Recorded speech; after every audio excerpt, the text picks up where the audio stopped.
Assalamualaikum warahmatullahi wabarakatuh. Perkenalkan, nama saya Wafiza Disti. Saya ingin menjelaskan tentang kerajaan Hindu, Buddha, dan Islam di Indonesia. Saya mahasiswa dari PGMI semester 4. Video ini saya buat untuk memenuhi tugas dari mata kuliah IPS dasar. Siapa di antara kalian yang pernah berkunjung ke Keraton Yogyakarta dan Keraton Surakarta? Atau mungkin mengunjungi Candi Borobudur dan Candi Prambanan? Adanya kerajaan-kerajaan dan bangunan ini adalah salah satu bukti berdirinya kerajaan-kerajaan di Indonesia. Baik kerajaan yang bercorak Hindu, Buddha maupun Islam. Kerajaan bercorak Hindu, Buddha diperkirakan berdiri di Indonesia sejak abad ke-4 Masehi. Kerajaan tersebut berkembang karena ada hubungan dagang dengan India dan Tiongkok. Yuk kita bahas apa saja contoh kerajaan bercorak Hindu, Buddha, dan Islam. Nah, yang pertama kita bahas adalah kerajaan dan peninggalan sejarah bercorak Hindu. Hubungan dagang antara Indonesia dengan India berpengaruh terhadap masuknya budaya Hindu Buddha ke Indonesia.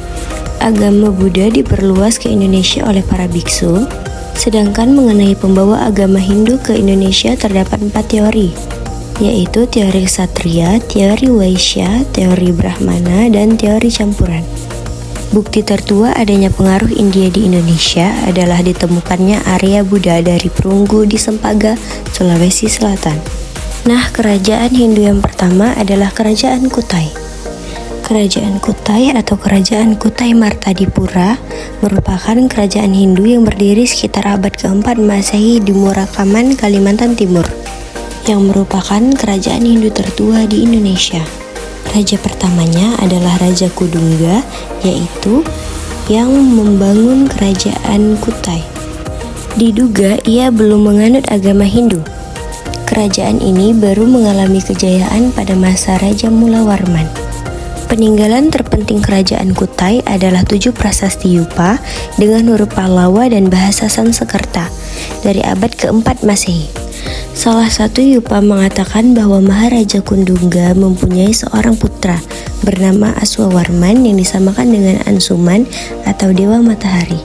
Aswawarman mempunyai 3 orang putra, yang paling terkemuka adalah Mulawarman. Salah satu prasastinya juga menyebut kata Waprakeswara, yaitu tempat pemujaan terhadap Dewa Siwa.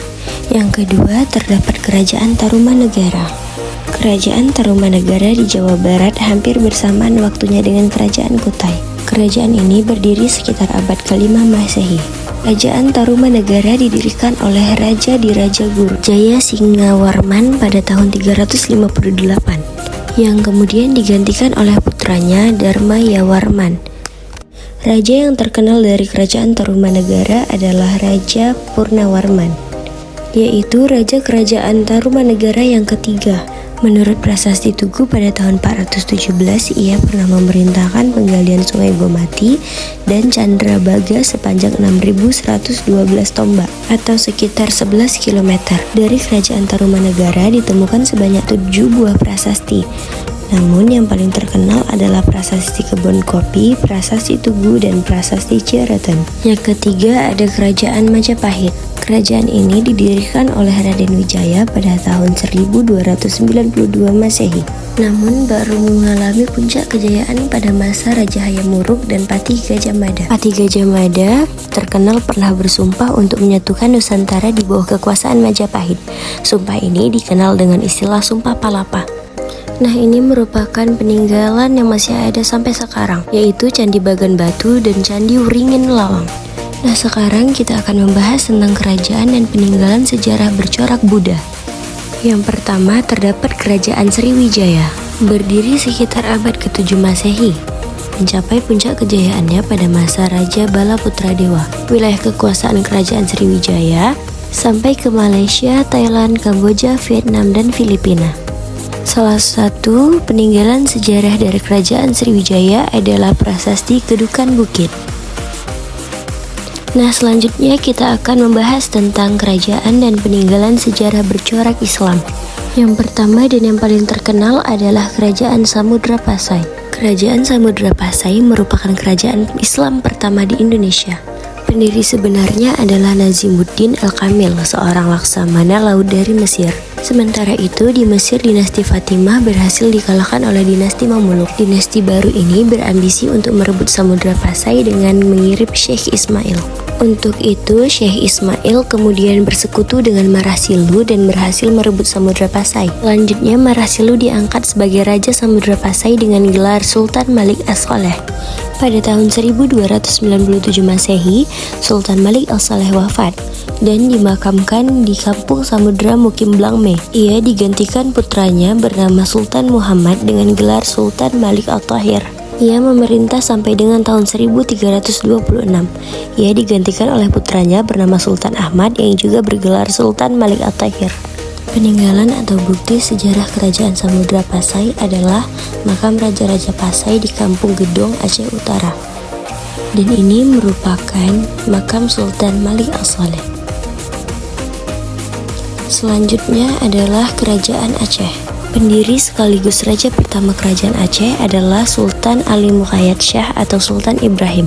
Mencapai puncak kejayaannya pada masa Sultan Iskandar Muda, yaitu pada tahun 1607 sampai 1636 Masehi. Iskandar Muda beberapa melakukan penyerangan terhadap Portugis dan Kerajaan Johor di Semenanjung Malaka. Kerajaan Aceh juga menduduki daerah-daerah seperti Aru, Pahang, Kedah, Perlak, dan Indragiri, sehingga wilayah Aceh sangat luas. Sultan Iskandar Muda digantikan oleh menantunya yang bergelar Sultan Iskandar Thani, yaitu pada tahun 1636 sampai 1641 Masehi.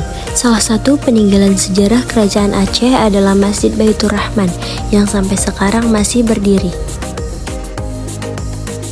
Nah, berikutnya ada Kerajaan Demak. Kerajaan ini didirikan oleh Raden Patah pada tahun 1475 Masehi, yang merupakan kerajaan Islam tertua di Indonesia. Raden Patah merupakan anak dari Raja Majapahit, yaitu Kerajaan Hindu di Indonesia, yaitu Raja Brawijaya V. Kerajaan Demak mencapai puncak kejayaan pada masa Sultan Trenggono. Kerajaan Demak berhasil mengusir Portugis yang menguasai Sunda Kelapa. Peninggalan sejarah Kerajaan Demak adalah Masjid Agung Demak yang masih berdiri sampai sekarang. Dan yang selanjutnya ada Kerajaan Goa. Kerajaan ini terletak di Makassar, Sulawesi Selatan. Kerajaan ini didirikan oleh Tumamurung pada tahun 1300 Masehi.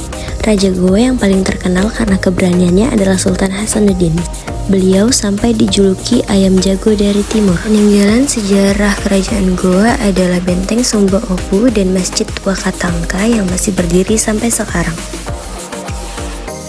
Nah, untuk media pembelajarannya, di sini saya mengambil video dari YouTube yang linknya bisa diketik di Google dan dibuka di YouTube.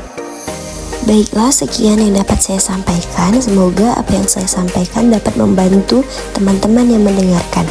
Saya akhiri, Assalamualaikum warahmatullahi wabarakatuh.